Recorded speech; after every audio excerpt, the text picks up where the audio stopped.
Hey guys, welcome back to my channel, and today we're gonna be talking about 8 crazy fan theories about 90s kids shows that'll blow your mind. Number 8.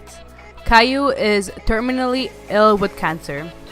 This theory isn't totally out there because what child Caillou's age would be bald? He is supposed to be 4 years old after all. Supposedly, Caillou was diagnosed with cancer at young age, which is where all his hair went. And his sister Rosie is actually adopted since both Caillou's parents are brunettes. They adopted Rosie because they didn't want another child to experience what Caillou had to go through. Number 7. The babies of Rugrats are all in Angelicas' imagination. Talk about an overactive imagination. Apparently, Angelica fabricated Tommy, Chucky, Phil, and Lil and is living in her own hallucinatory world. Chucky died along with his mother when he was still an infant, which is why his father acts like a nervous wreck most of the time. Tommy was a stillborn baby, which caused his father Stu to go off the deep and spend most of his time making toys to cope with the trauma of losing his son before he got to know him. And the Devil family got an abortion since Angelica never learned the gender of the baby. She thought up twins in her imaginary world. Number 6. Dexter from Dexter's Laboratory has Asperger syndrome. If you look at the symptoms of Asperger syndrome and then examine Dexter's characteristics, you'll see how the symptoms line up with Dexter's personality and the mannerisms. He's socially awkward, egocentric, and self-absorbed, self-proclaiming himself a boy genius. He also has an intense interest in specific subjects, in his case, science. He memorizes facts and information quickly, and engages in violent outbursts, tantrums, meltdowns, and follows repetitive patterns and speaks with a pseudo accent, Russian in his case. It's a fairly strong case for Dexter having Asperger syndrome. Number 5. The mighty Morphin Power Rangers are all child soldiers. Before we get into theory itself, let me give you a little background first. During the 1980s Iran, the Taliban enlisted children to fight and gave them plastic keys that were said to be keys to heaven.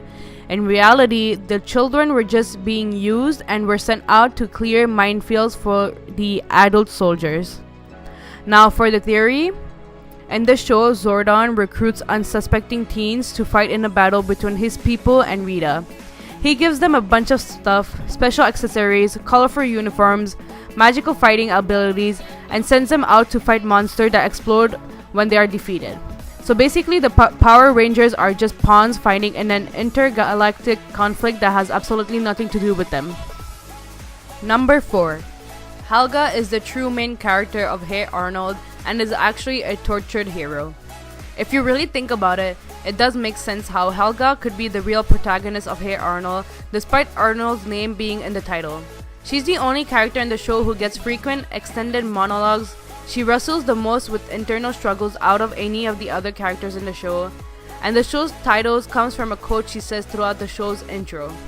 Theory says that the show is ultimately about Helga's fixation on Arnold and how it brings meaning into her otherwise dismal life, where she suffers hardships caused by her careless father and an alcoholic mother who don't give her the love and affection she so desperately craves. Pretty depressing if you think about it. Number 3. The characters of Spongebob Squarepants are all mutants. Well, Bikini Bottom did get its name from the real-life location Bikini Atoll, a site in the Marshalls Island that was used for nuclear testing between the years 1946 and 1958. Over 20 nuclear devices were detonated in this area, and some were released underwater. And Bikini Bottom was confirmed to be located on the ocean floor beneath Bikini Atoll, which means that the inhabitants of the town were exposed to radiation, turning them into sentient mutants they are today. Number 2. Batman villains aren't real but instead representations of multiple sides of his tortured mind.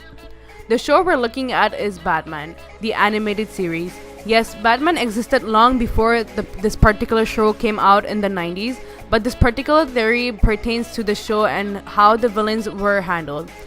The Caped Crusader faced off against the likes of Penguin, Mr. Freeze, Two-Face, and his ultimate nemesis, the Joker.